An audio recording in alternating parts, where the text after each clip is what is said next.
Bonjour, dans cette vidéo nous allons expliquer l'importance des feuilles de style CSS dans l'ergonomie d'un site web. Tout d'abord, on a une page web vierge. On trouve juste des titres et contenus sans mise en forme. Pour cela, on a lié cette page à une feuille de style qui permet d'appliquer des mises en forme sur tous ces éléments. Juste en ajoutant la balise link rel égale style sheet type texte CSS href, c'est le chemin d'accès relatif à notre fichier CSS. Title style situé dans l'entête head. On va expliquer maintenant la structure de la page web. Juste à titre d'information, avant dans le Web 1, les pages web ont été réalisées avec des tableaux en utilisant la balise table. Maintenant, partant du Web 2, les pages web sont divisées en blocs en utilisant la balise div. Par exemple, on a ici le bloc de l'entête head. Retournons à notre page. On trouve un bloc pour l'entête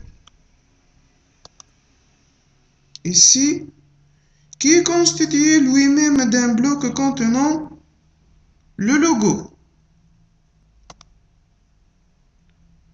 et un bloc contenant le menu.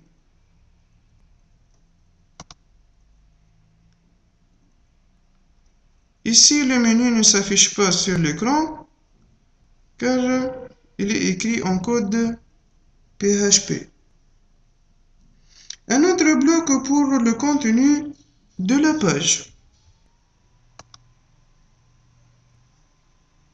qui est constitué lui-même d'un bloc contenant les actualités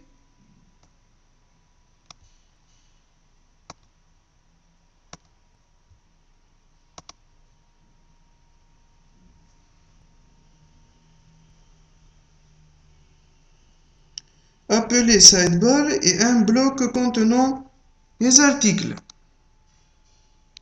Enfin, il reste un bloc pour le pied de la page appelé foot.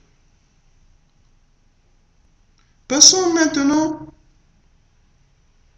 Donc ici, on trouve le bloc du pied de la page, le bloc du menu, le bloc de l'entête. Passons maintenant au code source de la feuille de style. En général, on trouve des sélecteurs avec leurs propriétés, comme le sélecteur HTML, étoile, body, P, etc.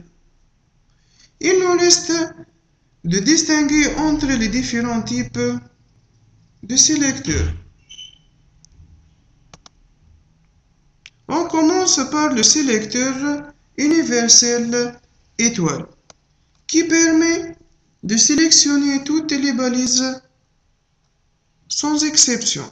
Par exemple, ici, les propriétés sont appliquées sur toutes les balises dans toute la page.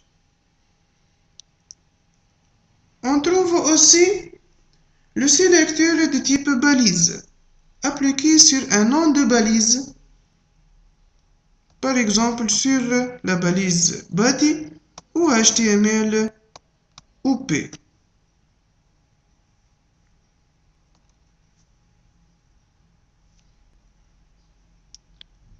On trouve aussi un groupement de sélecteurs qui permet de grouper des balises pour la même mise en forme.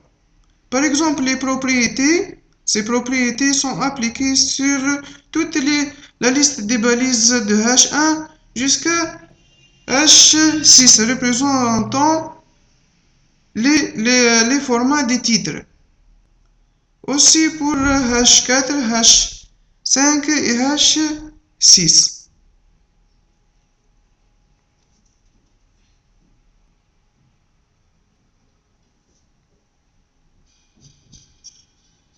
On trouve aussi les sélecteurs de type balise mère, balise descendante.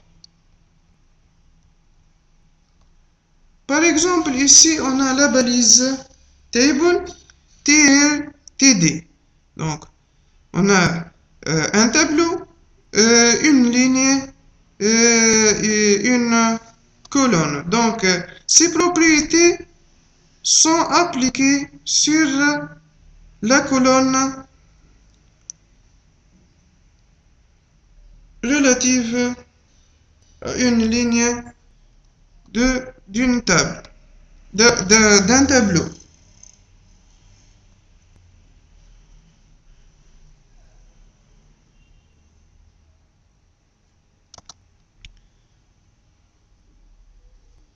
Passons maintenant à un autre type de sélecteur qui est appelé sélecteur de classe.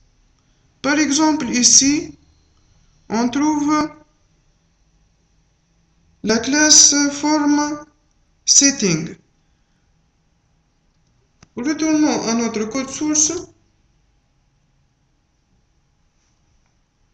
de la page, par exemple, Pro, on trouve la classe form setting.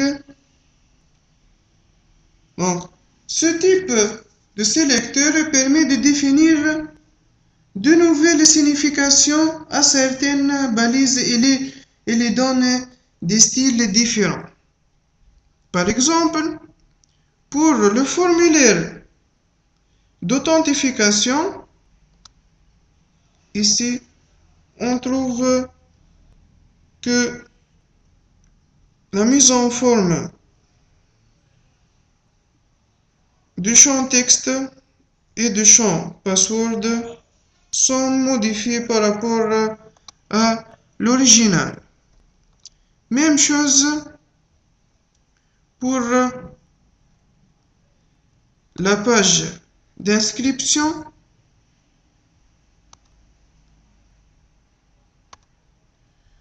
Donc ici,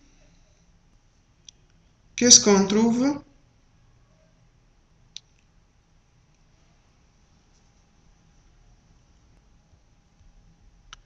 On trouve que la page d'inscription, ici, fait appel à la classe form setting.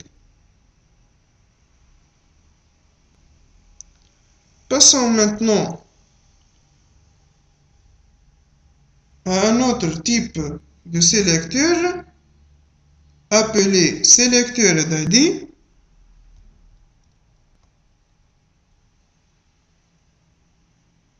Par exemple, on choisit Hid, qui est l'entête.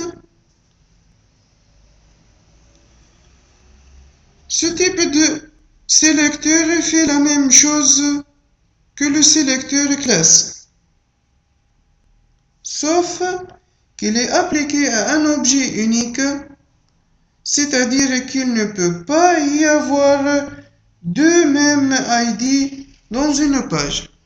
Par exemple, l'entête et le pied de page, il ne peut en avoir qu'un seul par une page HTML. Même chose pour le menu de la page. Par exemple, ici, retournons code source. On trouve ici la balise div id égale header.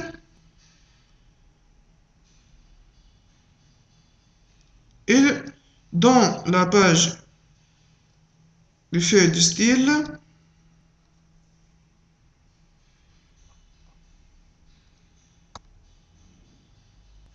on écrit dièse head.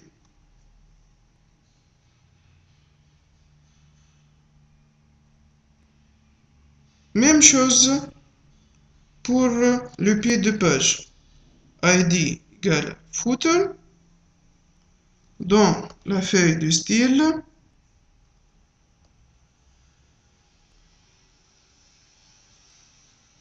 on écrit les propriétés relatives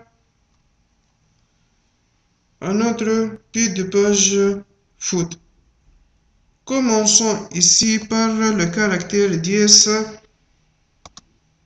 Au contraire, pour les classes qui commencent par un point.